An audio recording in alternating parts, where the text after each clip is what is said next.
Olá, meus queridos, minhas queridas, tudo bem com vocês? Sejam todos muito bem-vindos a mais uma aula de História aqui no nosso amado Colégio Seduca Journey.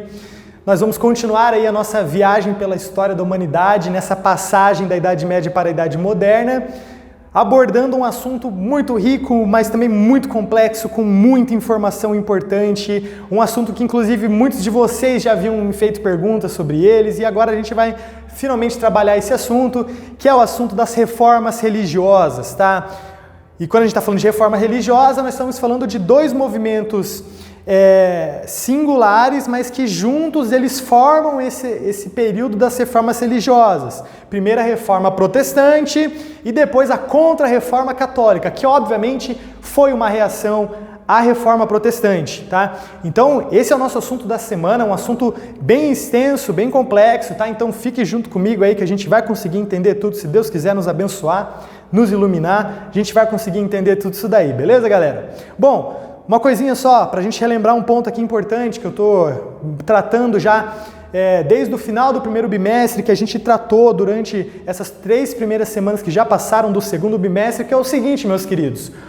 No primeiro bimestre, a gente estava estudando essencialmente a Idade Média, né? E a gente viu o final da Idade Média ali no finalzinho do primeiro bimestre e começamos a estudar a transição, ou seja, a mudança da Idade Média para a Idade Moderna, tá?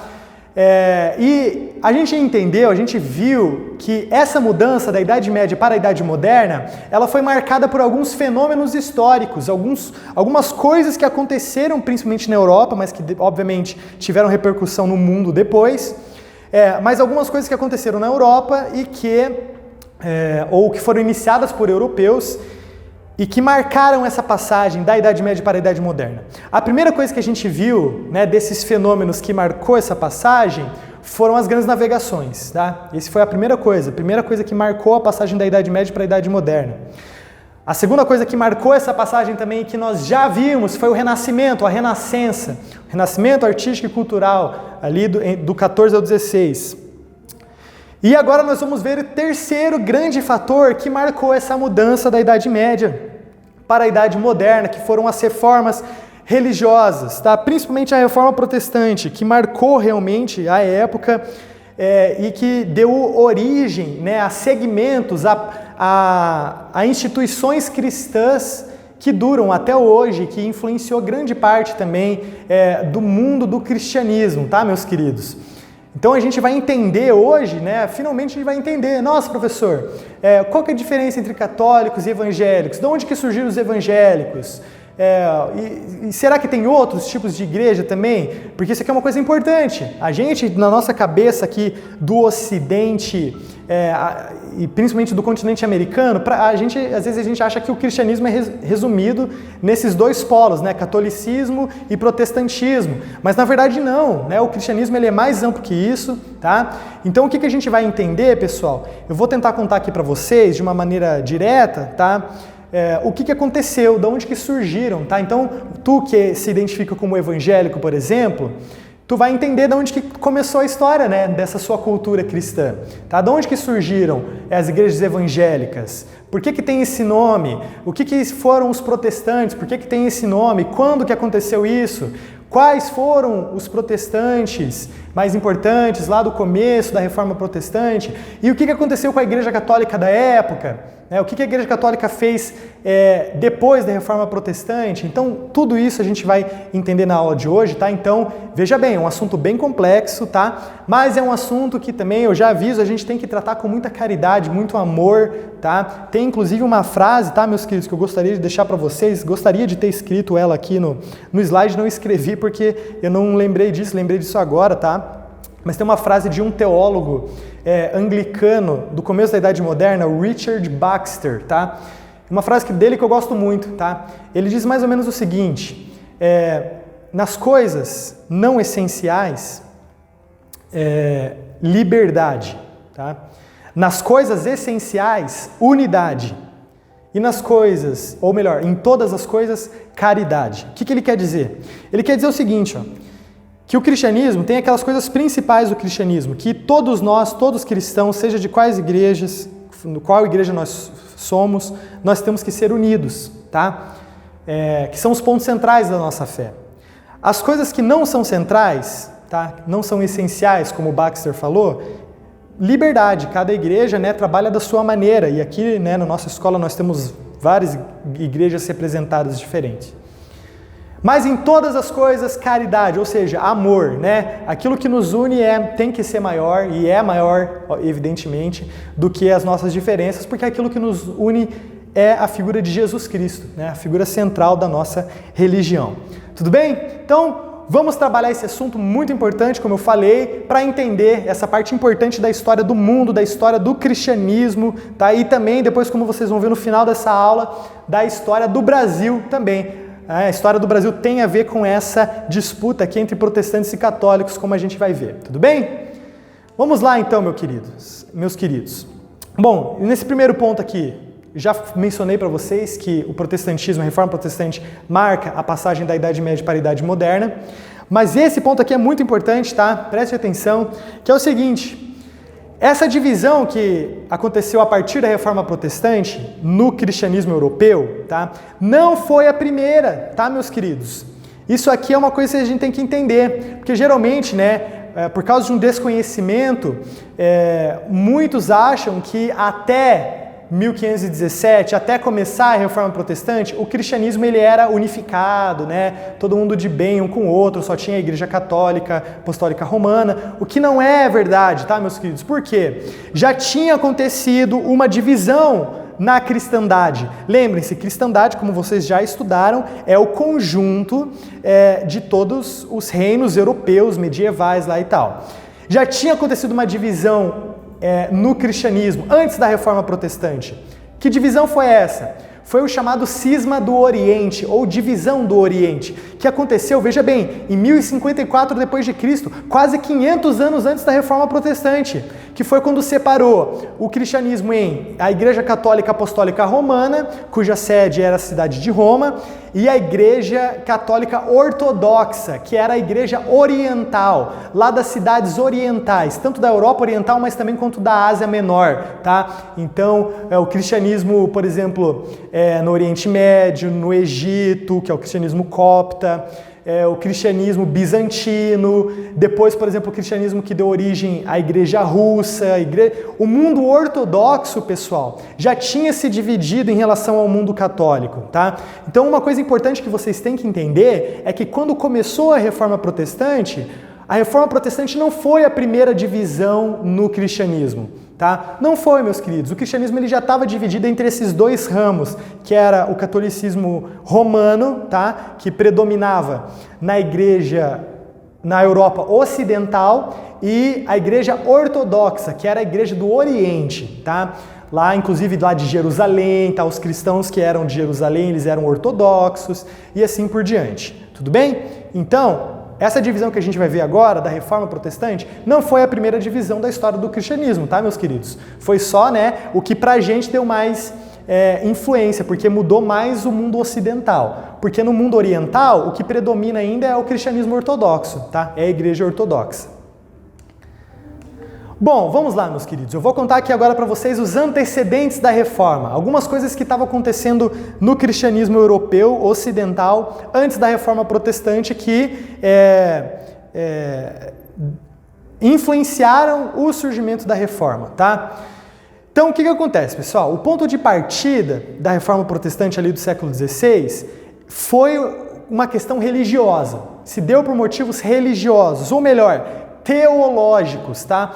Teologia, pessoal, eu não vou gastar muito tempo aqui explicando para vocês, tá? Só que vocês têm que saber que teologia é a ciência que estuda, né, no cristianismo, estuda ali as verdades de Deus, interpreta a Bíblia, né, e assim por diante. Então, a Reforma Protestante, ela começa por questões religiosas, teológicas, mas, isso aqui é importante também, depois se juntou outras coisas que não eram mais questões religiosas, coisas econômicas, políticas, tá? Tudo isso a gente vai tentar entender, tá? Então, algumas coisas, por exemplo, que não eram religiosas, mas que influenciaram, por exemplo, a questão da Reforma Protestante, antes, né, do século XVI, ali antes de começar oficialmente a Reforma, digamos assim, foi, por exemplo, a centralização do poder nas mãos dos monarcas, tá? Os reis, porque o que acontece? Vocês lembram lá que os reis feudais, eles não eram as figuras mais importantes na cristandade, era a igreja era a instituição mais importante. Só que, na passagem da Idade Média para a Idade Moderna, os reis europeus começaram a centralizar o poder, ou seja, começaram a tentar concentrar mais poder em suas mãos. E eles começaram a enfrentar um obstáculo, que era o quê? O poder da igreja, lógico, né? Então isso aí já começou a dar um mal-estar, digamos assim, tá?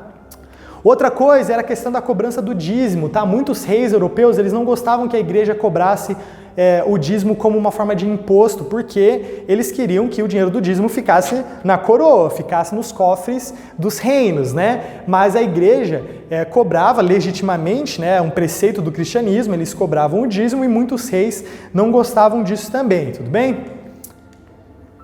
E também havia outra questão econômica muito importante, e aqui, pessoal, isso aqui, ó, preste atenção que isso aqui é fundamental para entender a reforma também, é uma das coisas fundamentais, que era a questão da usura. O que é a usura? Tá até em negrito aqui para tu entender o que é a questão da usura. Veja bem,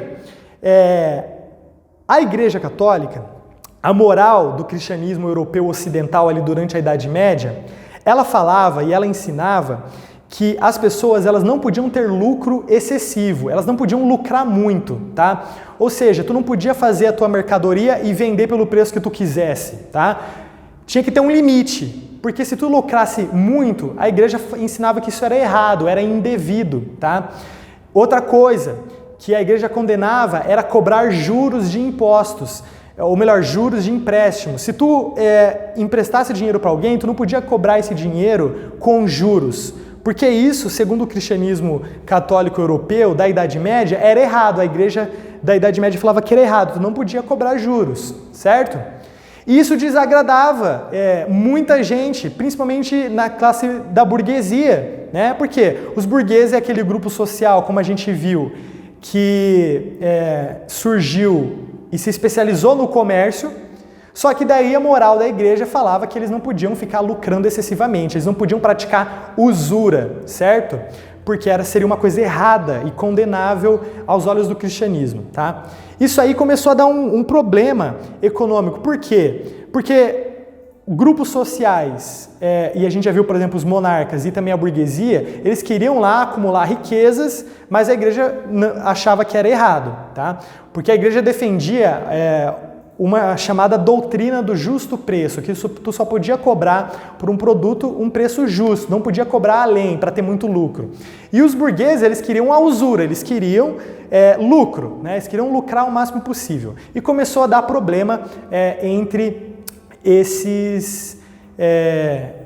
entre essas duas visões de mundo, digamos assim, tá?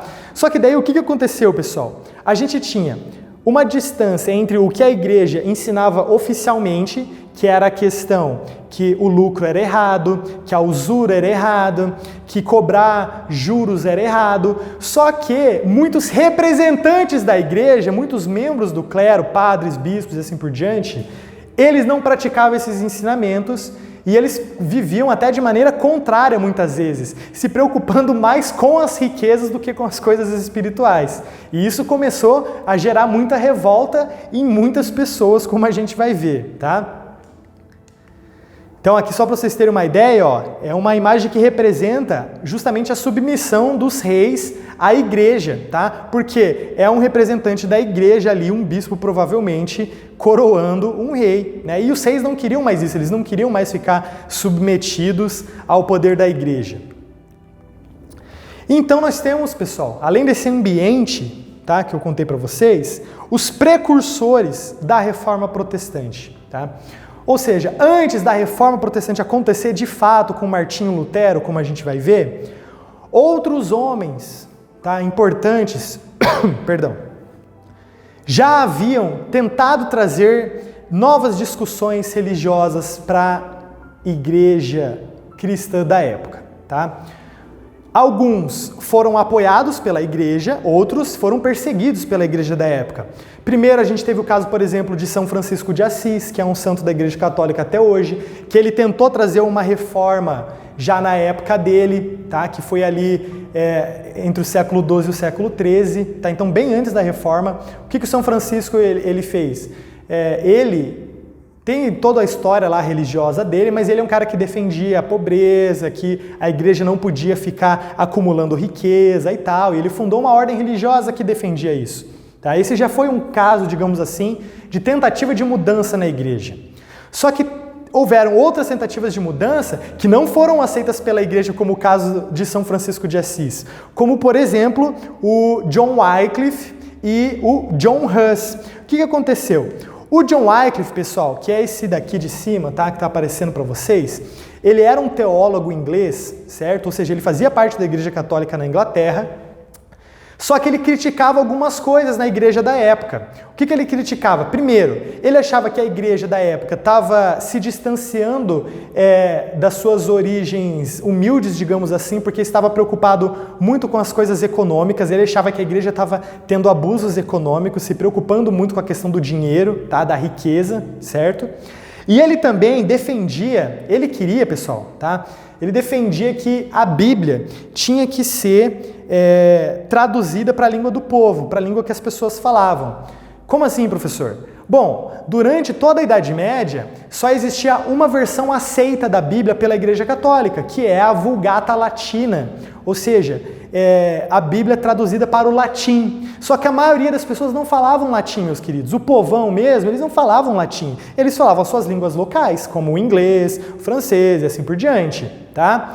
E o John Wycliffe, ele falou, não, a gente tem que traduzir a Bíblia para a língua do povo, né? Para todo mundo entender.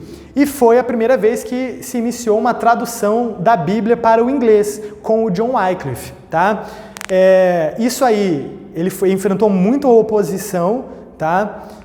Da igreja da época, porque ele falava muito contra, né, as autoridades da igreja da época, contra a hierarquia da igreja também, e essa questão da tradução da Bíblia. Por causa disso, ele foi condenado e executado, tá? Então ele foi morto a mando ali de alguns representantes da igreja da época. Assim como o John Huss, tá? O John Huss, que ele era da Boêmia, atual República Tcheca, tá, pessoal? Ele conhecia as ideias do John Wycliffe e ele falou, não, eu vou traduzir a Bíblia para o tcheco, né, para a língua local, e ele ficava pregando contra a autoridade do Papa. Ele falava, não, o Papa ele não tem autoridade, né, e assim por diante. E ele também enfrentou tanta oposição que ele foi condenado como herege. Tá? O que é um herege? Herege é alguém que vai contra os dogmas oficiais da igreja, certo? Ou os ensinamentos oficiais da igreja. E ele foi condenado e inclusive foi morto na fogueira, né, pessoal, o John Huss. Então veja bem, os precursores da reforma, eles não estavam tendo muito sucesso, né? A maioria deles. Poucos tiveram sucesso em fazer mudanças na igreja, como foi o caso de São Francisco de Assis. Casos como, por exemplo, do Wycliffe e do John Huss mostram que o ambiente dali estava difícil, né, para quem quisesse mudar alguma coisa na igreja, certo? E o que aconteceu? Esse ambiente ali do final da Idade Média, principalmente da Baixa Idade Média, pessoal, ele estava ruim para o clero, tá? Ele estava ruim, o clero ele estava sendo mal visto, ou seja, os representantes da igreja, um setor, né, não todos evidentemente, mas muitos, eles estavam sendo muito mal vistos, tá, pessoal? Por quê? Porque o povo via que eles estavam participando de coisas que eles não podiam participar, sendo representantes da igreja, que eram as famosas práticas mercadológicas, ou seja, eles estavam se preocupando mais com riqueza do que com as coisas espirituais.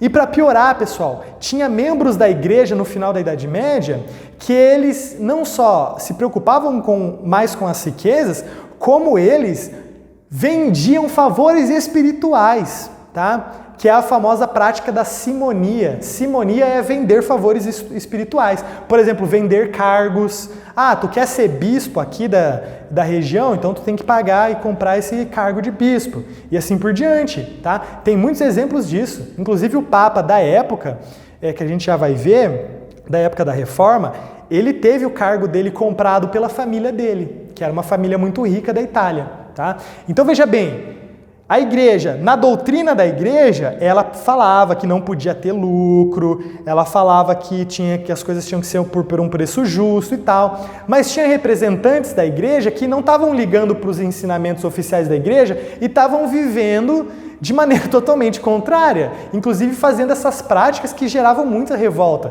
como o fato de vender cargos religiosos, cargos dentro da igreja, vender favores espirituais, tá? E também, pessoal, chegou ao cúmulo de representantes da igreja venderem indulgências, tá? Isso aqui é muito importante vocês entenderem o que é isso, porque foi um dos estopins, uma das gotas d'água, digamos assim, para a questão da reforma, tá? Eu já vou explicar para vocês a questão das indulgências. Antes disso, deixa eu só falar, outra prática comum da época, que gerava revolta em muita gente, era o comércio de relíquias, né? O que eram as relíquias? As relíquias eram coisas atribuídas que, teoricamente, né, pelo que se falava, pelo que se vendia, teriam feito parte da vida de Jesus e dos apóstolos. Então, por exemplo, o prego da cruz de Cristo, lá que Jesus foi crucificado, ou o prego que, né, furou ali a mão de Jesus, o pulso de Jesus. Eles pegavam um prego e falavam que era o prego que estava na cruz e vendiam isso como por preços muito altos, né? E outras coisas também, várias relíquias, pedaços da madeira da cruz e assim por diante, tá? Ou seja, era usar o cristianismo para gerar riqueza, né? E isso gerava muita revolta em muitas pessoas, tá? Só que o que acontece, pessoal? O que deflagrou mesmo a reforma foi a questão das indulgências, por isso que eu coloquei aqui em negrito para vocês, tá? E quem começou a se opor à questão das indulgências, a venda de indulgências, aliás, foi esse cara que apareceu aí para vocês, que eu vou contar um pouquinho, que foi o Martinho Lutero, tá? Martinho Lutero, que deu origem, né, à Igreja Luterana, foi o principal nome aí do início da Reforma Protestante, tá? Então, uma figura muito importante. Então, veja bem, pessoal, o que acontece? Primeiro de tudo, o Martinho Lutero, ele era católico, tá? Ele fazia parte da Igreja Católica, ele era um monge agostiniano, ele tinha toda uma biografia já fazendo parte da igreja, desde a conversão dele, e ele jurou que ia fazer parte da igreja num evento específico lá da biografia dele. Isso, infelizmente, não temos tempo de tratar de toda a biografia dele, tá? Mas o que vocês precisam saber é isso, ele era da Igreja Católica, tá? Ele era da Igreja Católica, e bem por ser da Igreja Católica que ele estava revoltado com os maus exemplos que vários líderes da igreja estavam cometendo, a partir dessas coisas que eu falei para vocês, tá? E ele estava revoltado com isso daí, certo? Com esse ambiente aí de venda, de favores espirituais e assim por diante. O Martinho Lutero, então, ele era monge da Igreja Católica e ele também era um professor de teologia lá na Alemanha, tá? Ele era germânico, tá, pessoal? A reforma começou na Alemanha e depois só que foi para outros locais. E o Martinho Lutero, ele, na biografia dele, tem uma parte importante que ele leu um versículo da Bíblia, que está no livro de Romanos, tá? Uma carta do Novo Testamento escrita pelo apóstolo Paulo, como vocês sabem, que diz o seguinte, na verdade esse trecho ele cita um trecho do Antigo Testamento, né? O apóstolo Paulo está citando outro trecho da Bíblia, que diz o seguinte, o justo viverá pela fé, tá? Esse versículo foi a base de todo o pensamento do Martinho Lutero, de tudo aquilo que ele queria mudar na igreja, certo? E eu já vou, né, ao longo da aula eu vou dando exemplos em relação a esse versículo do que o Martinho Lutero pensava. Mas o que aconteceu? O que gerou essa revolta no Martinho Lutero? Para ele querer começar a mudar a igreja, reformar a igreja. Lembrando que ele mesmo fazia parte da igreja. Ele se revoltou com a venda das indulgências, justamente. Porque o que acontece, pessoal? O que é indulgência? Veja bem, indulgência faz parte do cristianismo. Está na Bíblia, tem lá na carta de Tiago, ele fala que a gente confessar os pecados uns aos outros para que a gente seja curado. Isso é uma interpretação da Igreja Católica, né? Então, o problema não é a indulgência em si, o perdão dos pecados que a igreja oferece. O Martinho Lutero, ele não discordava disso. O problema é que representantes da igreja, pessoal, veja bem, aqui que gerou a revolta no Lutero. Representantes da igreja estavam vendendo indulgências. Ou seja, eles estavam vendendo perdão de pecados. Ou seja, olha só, queridos, olha que cúmulo que chegou a situação. A igreja, que é para ser a representante de Deus na terra, que oferece o perdão de pecados para as pessoas, representantes da própria igreja estavam vendendo isso. Ou seja, a pessoa podia comprar o perdão dos seus pecados. Independente se estava arrependido ou não, o que tinha feito, ela pagava a quantidade lá, e quanto pior o pecado, maior a quantia, né? Mas pagava e tinha os seus pecados perdoados. Olha que loucura! Então, isso começou a gerar revolta em pessoas como Lutero, por exemplo, certo? E no contexto do Lutero, teve um agravante, que foi o que acontece. O que acontecia? O Papa da época, que era o Papa Leão X, que era uma figura bem contraditória por vários motivos, tá? Vários mesmo, mas, além de tudo, ele autorizou a venda de indulgências para arrecadar dinheiro para construir a Basílica de São Pedro, né? Uma belíssima construção até lá no Vaticano até hoje, né? Isso é incontestável. Vários renascentistas trabalharam lá, né? Em esculturas, em pinturas e tal. Então realmente é uma construção magnífica. Mas veja bem, a igreja queria construir essa basílica, essa grande igreja física, né? Esse templo. Daí o Papa da época autorizou vender indulgências para arrecadar dinheiro. Então veja bem, a igreja queria construir um templo e para conseguir dinheiro para construir esse templo, ela começou a vender perdão de pecados. Aí foi a gota d'água, aí muita gente se revoltou, como por exemplo o próprio Martim Lutero, certo? E aí o que o Martim Lutero fez? Ele ficou tão indignado que ele escreveu um documento bem grande, um documento extenso, criticando as indulgências, certo? Que inclusive, né, o nome desse documento ficou famoso como as 95 teses de Martim Lutero, mas o nome completo era as 95 teses sobre o valor das indulgências, tá? Que era um documento que o Martim Lutero escreveu 95 teses falando por que estava errado a questão das indulgências, por que não podia vender perdão dos pecados e assim por diante. Ele estava nesse documento explicando tudo aquilo que ele, como cristão, achava que estava de errado na igreja da época dele, tá? Isso aí ficou marcado, então, no dia 31 de outubro de 1517, essa data é obrigatória, tá, pessoal? Vocês têm que saber isso aí, porque foi no dia 31 de outubro de 1517 que o Martim Lutero pegou esse documento que ele fez, as 95 teses, foi lá na porta da igreja do castelo de Wittenberg, que é uma cidade na Alemanha, e pregou lá, essas 95 teses, como vocês podem ver aí na pintura. Certo? Esse foi o início oficial, digamos assim, da Reforma Protestante. Lembrem-se, muitas pessoas, como eu já contei para vocês, o Wycliffe, o Hus e assim por diante, eles já estavam tentando fazer mudanças na igreja. Só que daí, o Martim Lutero, ele foi o cara que iniciou oficialmente esse movimento de reforma. E qual que foi o estopim, pessoal? Qual que foi a gota d'água, digamos assim, para o começo da reforma? Foi justamente o comércio de indulgências, a venda do perdão de pecados, tá? A princípio, o Papa da época, o Papa Leão X, ele ofereceu a chance para o Lutero se retratar. Ele falou, não, Lutero, revê isso aí que tu está falando, não adianta querer entrar em atrito aqui com a gente e assim por diante.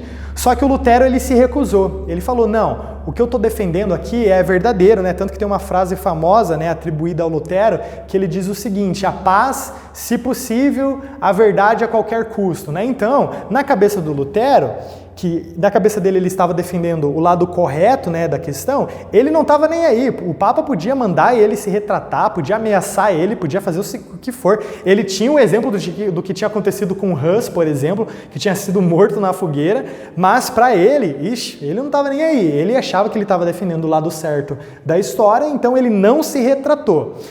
E desde 1517, tá, a partir disso, se passaram ali 3 anos, tá?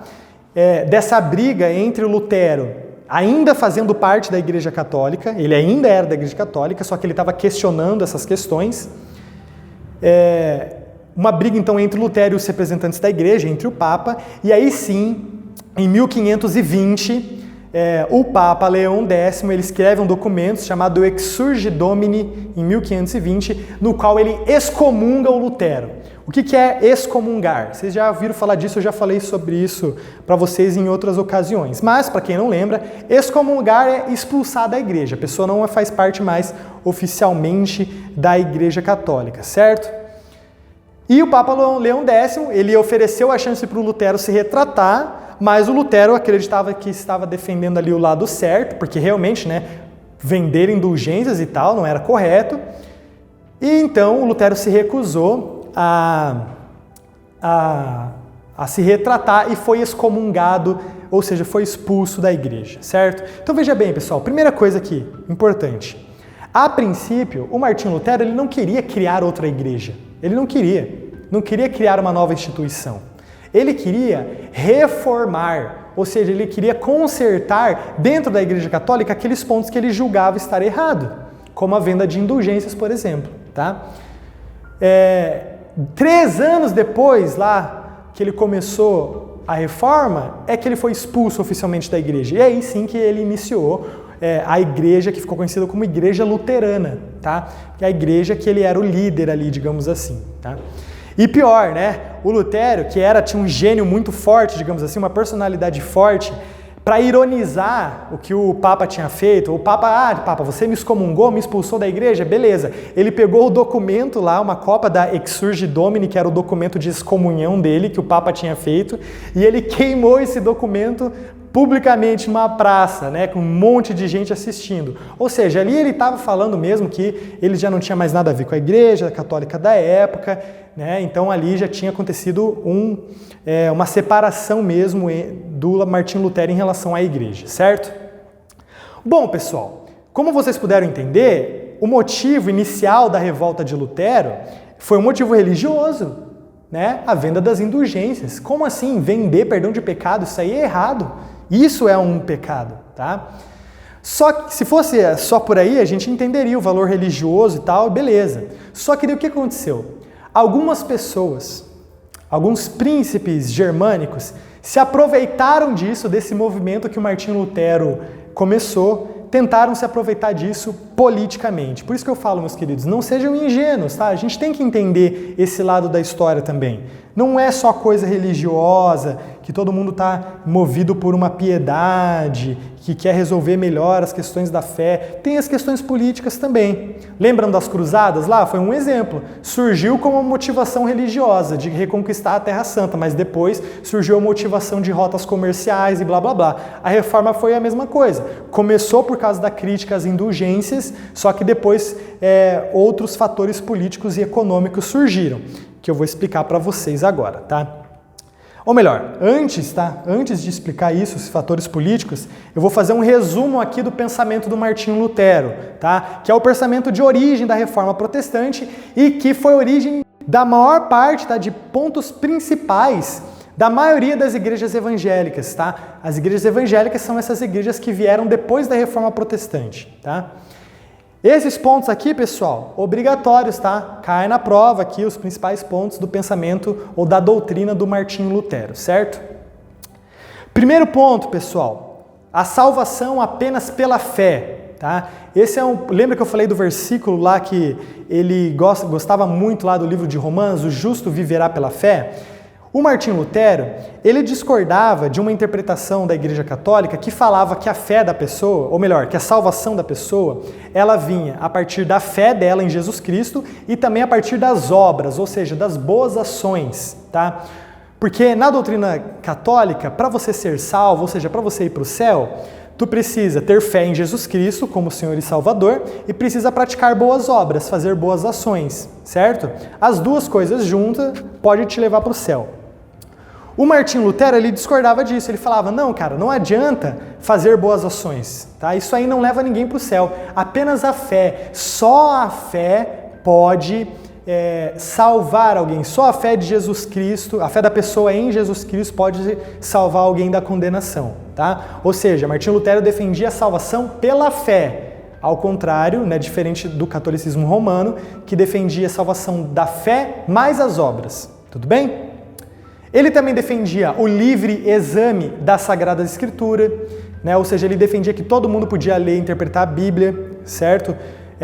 Isso diferente do catolicismo, que apenas os representantes oficiais da igreja podiam fazer isso. Ele também defendia que tinha que se eliminar a hierarquia da igreja, ou seja, sabe aqueles cargos, né, que tem dentro da igreja católica? Ou seja, tem o padre, daí tem o bispo, tem o arcebispo, o cardeal e o papa. Ele falava que essa divisão aí, não tinha que existir. Por quê?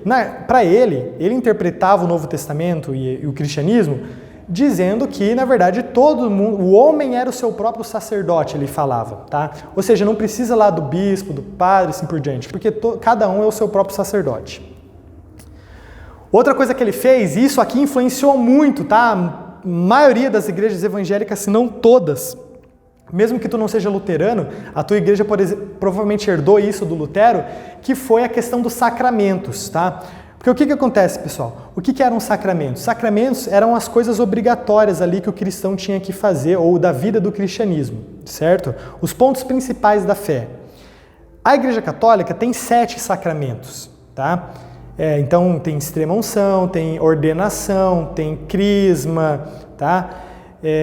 E os 2 mais famosos, batismo e eucaristia, ou seja, batismo e santa ceia. A Igreja Católica tem 7 sacramentos. O Martinho Lutero falava que não, que na verdade só existiam 2, só 2 coisas tinham que ser sacramentos da igreja, só o batismo e a Santa Ceia, que é o que a maioria das igrejas evangélicas vivem até hoje. O batismo, né, todo mundo se batiza, algumas batizam crianças, outros batizam pessoas mais velhas, né? Mas toda a igreja cristã faz o batismo, e a questão da Santa Ceia, da comunhão, né, da Eucaristia. O Martinho Lutero falava só batismo e eucaristia, só batismo e santa ceia, enquanto que a Igreja Católica tem 7 sacramentos, ou seja, 5 a mais além do batismo e da eucaristia. Outra coisa importante, pessoal, é que Martinho Lutero, isso aqui é um dos pontos principais da polêmica da época. Ele defendia que a igreja tinha que ser submissa à autoridade do Estado. Tá? Outros reformadores, que, por exemplo, João Calvino, Henrique VIII, defendiam a mesma coisa. Eles falavam o seguinte: o rei do local que tem que definir qual tipo de cristianismo, tá? Ou seja, era uma disputa de poder, né, meus queridos? Uma disputa de poder. E outro ponto importante também da doutrina do Martinho Lutero é a questão da Bíblia, porque ele falava que a Bíblia era a única fonte da verdade divina. Certo? Ou seja, só a Bíblia, só a Escritura, apenas a Escritura Sagrada é a fonte de verdade de Deus. Ah, professor, mas não é óbvio isso? O que acontece, pessoal? Para o catolicismo, a Bíblia é verdade de Deus, mas também tem a tradição cristã, né? Tem a tradição da igreja, ou também o magistério da igreja, que é a interpretação da própria Escritura. Ou seja, para o católico da época e até hoje em dia, tem a Bíblia e tem a interpretação da Bíblia, que só existe uma interpretação correta da Bíblia que vem de Deus, que é a interpretação do magistério da igreja, certo? Ou seja, Bíblia e magistério, os dois são juntos e têm o mesmo nível de importância. O Lutero ele falava que não, que o magistério da igreja não é infalível, ele não é a interpretação 100% verdadeira e tal da Bíblia. Apenas a Bíblia é verdade de Deus, vem direto de Deus. A interpretação que os papas e que os concílios e que os bispos fizeram da Bíblia ao longo da história, elas são importantes e tal, mas elas não são verdade divina, não são incontestáveis. Tá? Para o Martinho Lutero, a única coisa incontestável era a própria Bíblia, certo? Isso aí é uma coisa muito importante também, sendo da Reforma Protestante. Então, quais foram as consequências, tá, dos atos do Martinho Lutero? Bom, em primeiro lugar, pessoal, aconteceu mais uma divisão na cristandade, né? E foi a primeira divisão na Igreja Ocidental. Veja bem, já tinha acontecido uma divisão entre a Igreja Ocidental e a Igreja Oriental, certo? Ou seja, entre católicos e ortodoxos, que eu falei para vocês. Agora, a partir desse rompimento de Martinho Lutero com a Igreja Católica, foi a primeira vez que a Igreja Ocidental se dividiu. e deu origem aí a várias e várias outras igrejas, tá? Toda essa pluralidade, essa riqueza, essas várias igrejas que a gente tem hoje em dia, muitas igrejas evangélicas e tal, isso aí só pôde acontecer por causa desse rompimento do Martim Lutero, né, com a Igreja Católica ali no século XVI, certo? Só que daí, pessoal, como eu falei para vocês, tiveram questões econômicas e políticas também envolvidas aí, não foram só questões religiosas, tá? Porque o que acontece? Martim Lutero, como eu falei para vocês, ele era alemão, ele era germânico. E o que era a Alemanha na época? Na verdade, não existia Alemanha, tá? Unificada. Existia o Sacro Império Romano Germânico, que era um império ali na região que tinha vários principados, ou seja, tinha um imperador germânico e vários príncipes locais, certo? E o que aconteceu? Muitos desses príncipes que faziam parte então dessa nobreza germânica, dessa nobreza alemã, eles se interessaram pelo movimento do Martim Lutero porque eles estavam cansados da autoridade da Igreja Católica. Porque a Igreja Católica, a sede era lá em Roma e mesmo assim ela ficava influenciando, inclusive dominava várias terras lá na Germânia, lá no Sacro Império Romano Germânico. Ou seja, muitos nobres alemães, eles queriam escapar do domínio católico, eles queriam escapar do domínio da Igreja Católica Apostólica Romana.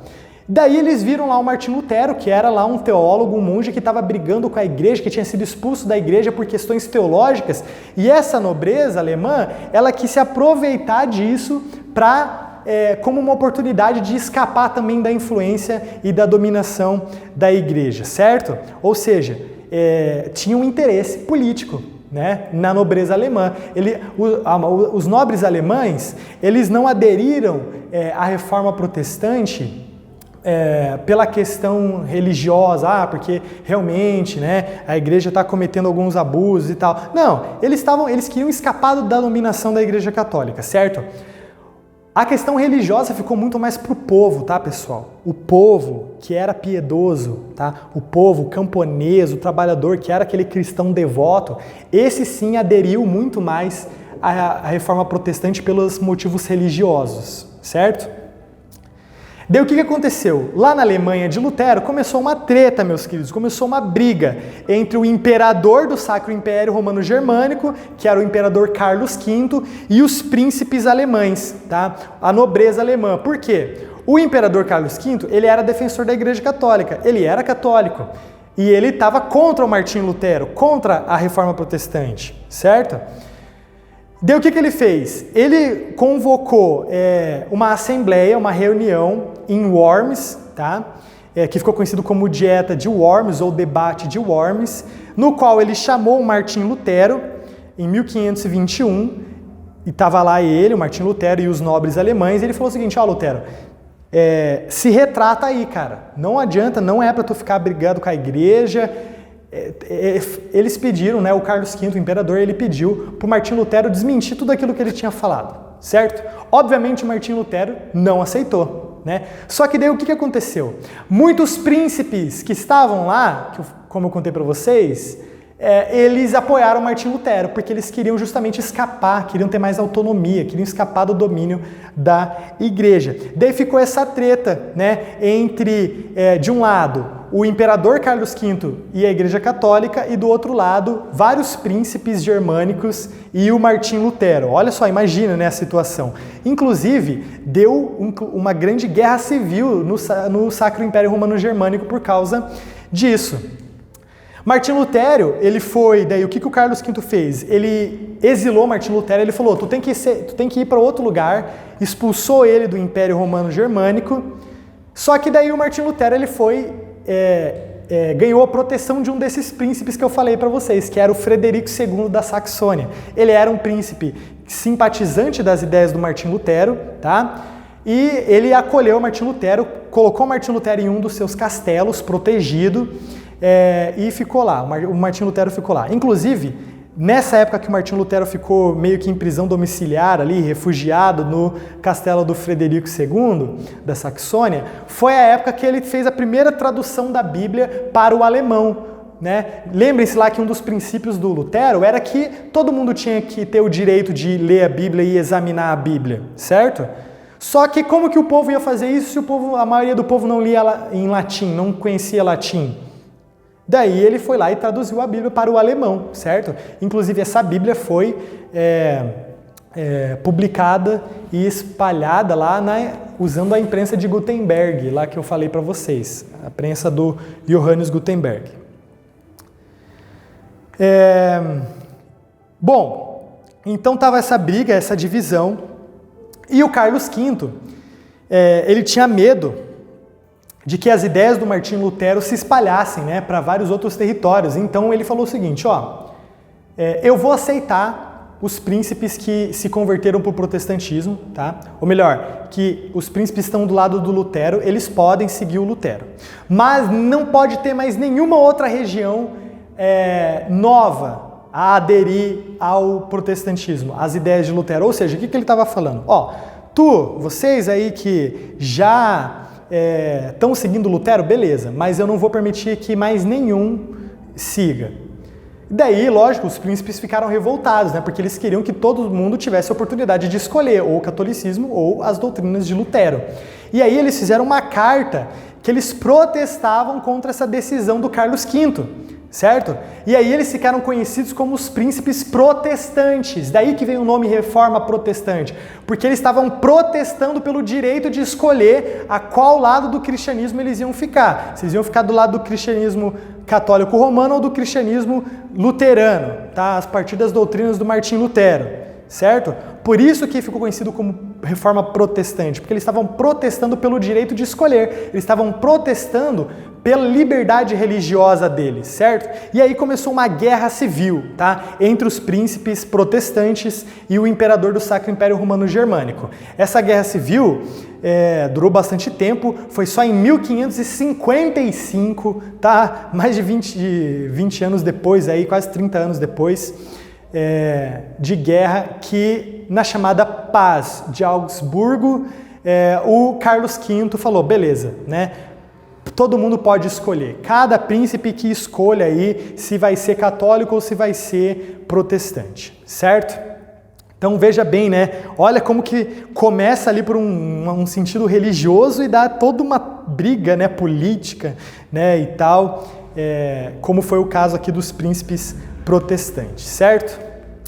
Bom, o Martinho Lutero, por mais que ele foi essa figura inicial e de grande importância para o início da reforma, houveram outros reformadores importantes também. Um dos reformadores mais importantes da reforma, né, que sucedeu ali Martinho Lutero, foi o João Calvino, tá? O João Calvino, que ele era francês, mas ele desenvolveu, né, a sua doutrina reformada, ele desenvolveu as suas ideias de reforma. Não foi na França, ele não foi aceito lá, mas sim na Suíça. É um desses reformadores que também influenciou muito a teologia evangélica, a teologia protestante, e deu origem, inclusive, por exemplo, a várias igrejas que existem até hoje em dia, como a igreja presbiteriana, por exemplo, ainda usa a doutrina do João Calvino, e outros exemplos também. E o que acontece? O que foi esse João Calvino aí? Foi um grande reformador, tá? Ele, um dos mais importantes. Ele nasceu na França e ele era formado em Direito, né? Ele era um grande intelectual e ele viu isso que estava acontecendo na Alemanha, tá? Essa briga entre protestantes e católicos. E ele falou, cara, realmente, né, os protestantes têm bons pontos, né? Ele também começou a enxergar algumas situações ali na França do século XVI que ele discordava na igreja ali da época e do contexto dele. Só que daí ele formou um grupo de teólogos para estudar essas questões, só que logo ele começou a ser perseguido.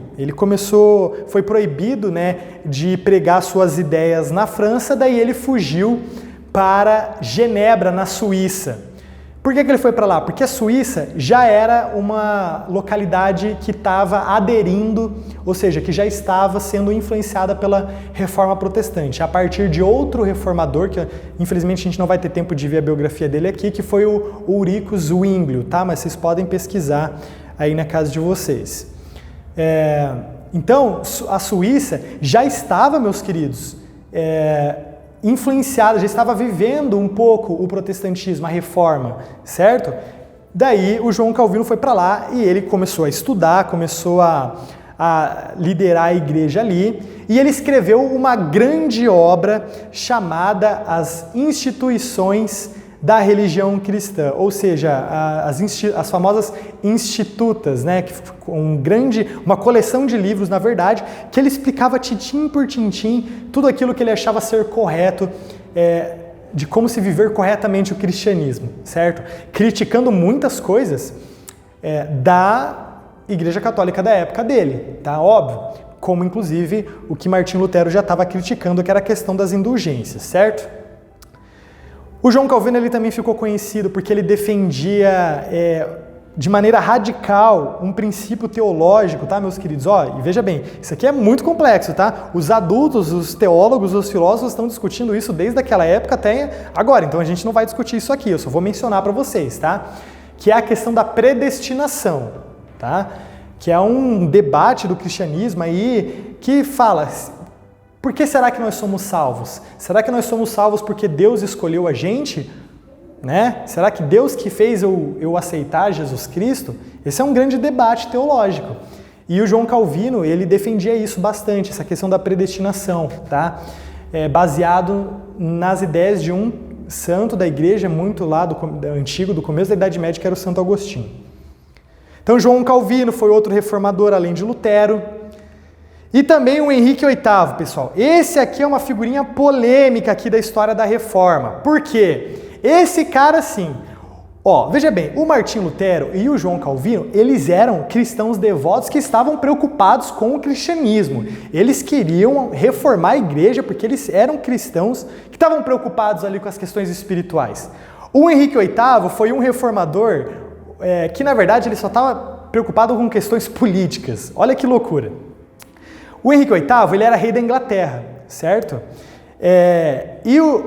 Ele, como rei da Inglaterra, ele já estava ali tendo alguns atritos, algumas brigas com o Papa da época, que já não era mais o Leão X, da época do Lutero, já era o outro Papa, que era o Clemente VII, tá?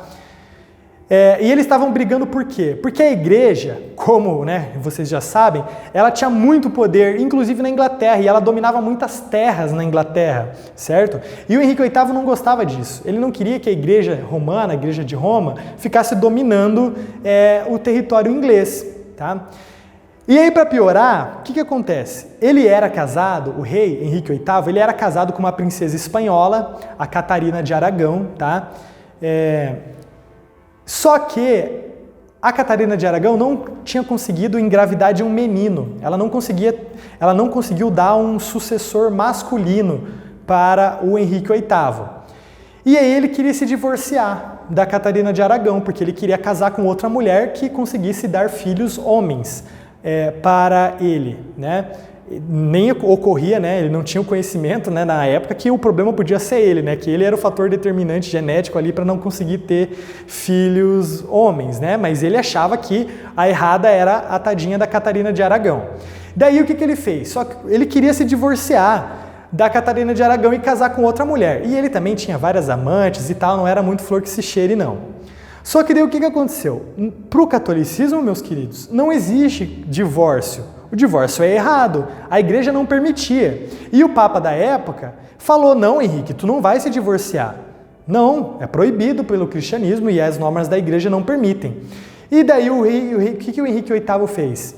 Quando o Papa se recusou a permitir que ele se divorciasse, foi a chance que ele viu para brigar e para romper com a Igreja Católica. Então, a partir disso, ele mesmo se declarou, falou que o casamento dele com a Catarina de Aragão tinha sido anulado, e ele falou que a partir daquele momento a Igreja Católica não mandava mais na Igreja da Inglaterra. Ou seja, ele criou uma nova igreja. Assim como Martinho Lutero tinha criado lá a Igreja Luterana e tal, ele criou a Igreja Anglicana, tá? Que existe até hoje, tá, pessoal? O que é a Igreja Anglicana?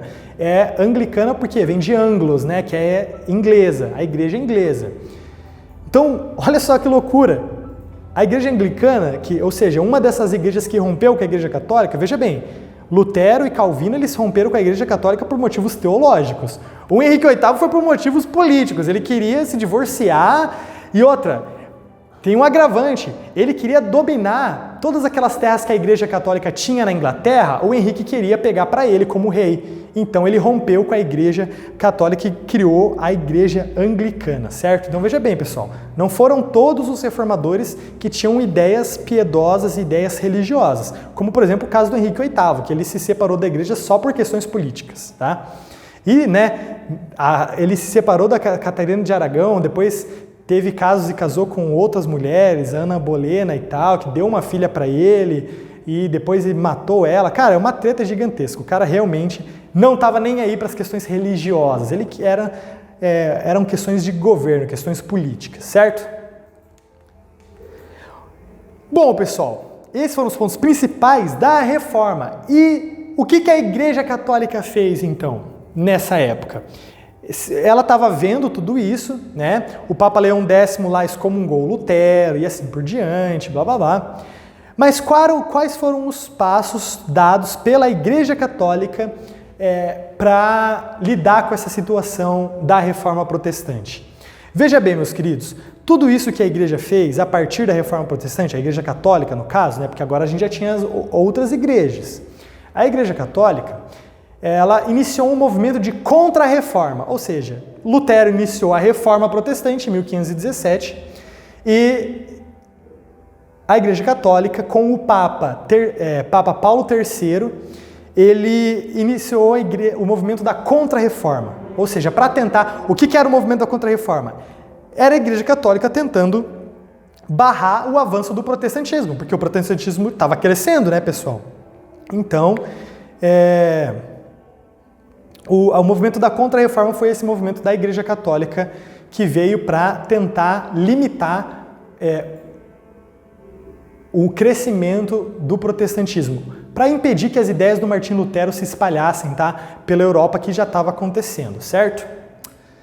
Bom, a Contra-Reforma, ou Reforma Católica, daí como também ficou conhecido, procurou rever também, tá, pessoal, isso aqui é importante, aqueles desvios e aqueles abusos que os reformadores criticavam. Como, por exemplo, a venda de indulgências, tá, meu querido? A Igreja Católica, na Reforma Católica, ela admitiu que a venda de indulgências era errada e suspendeu a venda de indulgências, tá? Mas ela admitiu que a venda de indulgências era errada, mas em outros pontos ela continuou com a mesma postura, tá? Outra coisa que a Igreja Católica admitiu na Contra-Reforma, ou na Reforma Católica, era que, sim, tinha parte do clero que estava mais preocupado com a questão das riquezas do que com as questões espirituais. E os próprios representantes ali da Igreja Católica, como o Papa Paulo III, começaram ali a tentar rever algumas questões, justamente olhando, né, para tudo isso. Pô, por que será que tem tanta gente aí seguindo o protestantismo? O que será que a Igreja Católica está fazendo de errado? A primeira coisa que eles tiveram que fazer foi realmente suspender a questão das indulgências, porque realmente, né, pessoal, não tinha como aceitar a venda, a compra e venda, a comercialização de perdão de pecados. Uma das coisas importantes que a Contra-Reforma Católica fez foi reconhecer a criação de ordens religiosas, tá? Como, por exemplo, a Companhia de Jesus, ou a Societatis Jesu, como é o nome em latim original dessa companhia, que era uma ordem religiosa que foi criada pelo Inácio de Loyola, que depois se tornou um santo da Igreja Católica, que é esse daqui que está representado aqui, tá? Está representando ele e o Papa, aqui, esse quadro, que era uma ordem religiosa que tinha como objetivo servir como missionários católicos no Novo Mundo, tá? Então veja bem, pessoal, olha aqui, isso aqui é muito importante, presta atenção. O protestantismo estava se espalhando na Europa, certo? Na Alemanha, nos países nórdicos, por exemplo, tá? A Igreja Católica não queria perder mais membros para as igrejas protestantes. Então, ela pensou, bom, como que nós podemos ganhar novos membros? E daí, o que aconteceu? Ela olhou para o outro lado do oceano, para o Novo Mundo, principalmente para as Américas, mas também para a Ásia, tá? Mas principalmente para as Américas. E pensou, bom, os nossos navegadores, né, porque as duas potências principais do começo das navegações, como vocês sabem muito bem, eram Espanha e Portugal, e ambos os países continuaram majoritariamente católicos e fiéis à Igreja Católica, ou seja, não aceitaram a Reforma Protestante. Então o que aconteceu? Eles olharam para o outro lado do oceano e tinha lá milhões e milhões de nativos. Eles pensavam, vamos converter esses caras aí. Esses aí vão ser os novos católicos. Então veja bem, eles estavam perdendo um pouco do seu terreno na Europa e tentaram reconquistar, ganhar novos adeptos, novos membros para a Igreja Católica entre os nativos do Novo Mundo. Por que isso é importante, pessoal? Porque isso aí tem a ver com a história do Brasil, tá? O cristianismo começou no Brasil a partir da Igreja Católica quando ela veio para cá, junto com as expedições dos grandes navegadores, e a primeira grande ordem religiosa que fez um trabalho missionário aqui entre os nativos brasileiros foi justamente a Companhia de Jesus, tá? E os jesuítas, como ficaram conhecidos. Isso aí, pessoal, é um assunto muito rico, a gente vai tratar depois, mais para frente, só sobre os jesuítas, explicar o trabalho deles aqui com os indígenas e tal, mas foi uma das maneiras que a Igreja Católica pensou, como que a gente está perdendo membros aqui na Europa, vamos ganhar membros em outras partes do mundo. E para isso, a igreja da época formou essas ordens religiosas, como por exemplo, os jesuítas, tá? A gente vai conhecer mais sobre os jesuítas em outra oportunidade, tá, meus queridos? Por enquanto, só saibam que eles fizeram parte desse movimento da Contra-Reforma, ou da Reforma Católica, tudo bem? Por fim, pessoal, a Igreja Católica se reuniu, tá, em um concílio, tá? Vejam bem, concílios, existiram dezenas de concílios ao longo da história da Igreja, tá? O mais recente foi o Concílio Vaticano II, na segunda metade do século passado. Mas o que é um concílio? Concílio é quando os líderes da Igreja Católica de várias partes do mundo se reúnem para discutir alguma coisa. E daí teve o Concílio da Contra-Reforma, que foi na cidade de Trento, que daí por isso, né, que esse concílio ficou conhecido como Concílio de Trento, que aconteceu ali de 1545 até 1563. Veja bem, o que foi esse concílio? Várias pessoas, os principais representantes da igreja, os bispos, os cardeais e o Papa, eles se reuniram lá na cidade de Trento, na Itália, para discutir o que fazer em relação à reforma protestante. A reforma protestante estava crescendo, estava, né, se desenvolvendo, muitos locais estavam adotando as ideias dos reformadores e os líderes da Igreja Católica se reuniram para falar, bom, o que nós vamos fazer em relação a isso? Como que a gente vai lidar com isso? Né?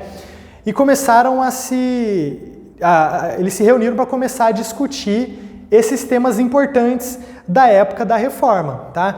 Tanto para admitir as coisas que eles precisavam mudar, como, por exemplo, a venda de indulgências, que eles aboliram, que eles tiraram, né, da Igreja Católica, como também para afirmar algumas coisas da Igreja Católica, tá? Então eu trouxe aqui para vocês os pontos principais do Concílio de Trento, tá? Primeiro, no Concílio de Trento, as lideranças da Igreja Católica reafirmaram a questão da salvação da alma pela fé e pelas obras. Então eles discordaram do Martinho Lutero. Martinho Lutero falava que era só pela fé, e a igreja falou, não, realmente tem que ter fé e tem que ter obras, tá? Ou seja, boas ações, caridade, assim por diante. Confirmou que são 7 sacramentos e não 2, tá? Então isso aí ficou dividido, por isso que hoje em dia nas nossas igrejas evangélicas a gente tem 2 sacramentos apenas, que são as coisas oficiais, digamos assim, que é o batismo e a Santa Ceia, e na Igreja Católica continuou os 7 sacramentos. Outra coisa que o Concílio de Trento confirmou foi a autoridade do Papa, porque para os católicos o Papa ele é a autoridade que representa Deus, tá? É o maior representante de Deus aqui na Terra, é o líder oficial da igreja. E nos protestantes a gente não tem isso, né? Cada igreja tem, né, a sua própria liderança e assim por diante. Eles afirmaram, tá, que apenas a Bíblia em latim poderia ser usada, né? Então a confirmação da Vulgata Latina. Suspendeu, como eu falei, o comércio de indulgências e a prática da simonia, que era vender favores espirituais. Isso aí eles admitiram mesmo que estava errado, tá? E pararam de fazer isso.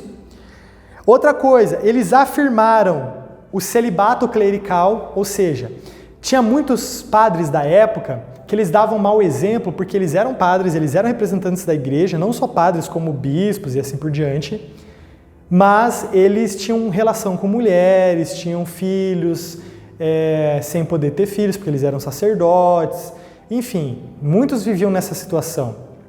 Então a igreja teve que afirmar que não, realmente, tem que ter o celibato clerical e assim por diante. O que os protestantes abandonaram, né? Lutero, ele se casou depois que ele rompeu com a igreja católica, ele se casou e assim por diante. E outra coisa também que o Concílio de Trento adotou foi a criação de seminários, a criação de escolas seminaristas, que era justamente para formar bem o clero, para proteger o clero católico contra as ideias protestantes, porque a Igreja Católica tinha medo que mais padres adotassem as ideias protestantes. Certo? Esses aqui são os pontos principais, então, do Concílio de Trento. Então, veja bem, pessoal, esse aqui é um mapa que eu trouxe para vocês, para a gente analisar como que ficou ali o continente europeu pós-reforma, tá? A partir do predomínio religioso. Então veja bem, pessoal, primeira coisa, essa parte laranja daqui, tá? Representa o cristianismo ortodoxo e o islamismo, tá? Que é a parte oriental, tudo bem? Agora, então, ó, isso aqui esqueçam, aquele lado de lá, é da igreja ortodoxa e tal. Agora, daqui para cá, tudo isso era igreja católica, antes da reforma. Tudo isso. E depois da reforma, olha como é que ficou dividido, tá? Então veja bem, a gente tem aqui na Germânia, principalmente no norte, e também nos países nórdicos, Dinamarca, Suécia, assim por diante, o predomismo do luteranismo foi onde as ideias de Lutero mais se espalharam, certo? A gente tem nas partes rosas, ou seja, aqui nos Países Baixos, né, Holanda, Suíça e também no norte na ilha da Grã-Bretanha, na Escócia principalmente, o predomínio do calvinismo, que são as ideias do João Calvino, que foi aquele outro reformador que eu contei para vocês. Aqui, nessa parte laranjada aqui, a gente tem o domínio do anglicanismo, que foi a igreja iniciada pelo Henrique VIII, e o resto a gente tem a manutenção do catolicismo. Ou seja, a partir da Reforma Protestante, o que era tudo catolicismo se dividiu, né, nesses grandes grupos do cristianismo. Mas lembrando, né, que isso aqui hoje em dia ainda é muito mais dividido, porque foram surgindo cada vez mais divisões dentro do cristianismo. Tudo bem? Bom, pessoal, eu sei que foi um assunto bem denso, falei muita coisa para vocês, mas o que eu quero que vocês entendam, né, além de todos esses pontos da reforma, contra-reforma, os argumentos dos lados, o que a gente tem que entender é que somos todos cristãos, né? Cristo, ele é o líder e o representante máximo do cristianismo, e independente de qual segmento do cristianismo tu faça parte, nós somos todos irmãos, né? Então, Deus abençoe, bons estudos para vocês e até o nosso próximo vídeo.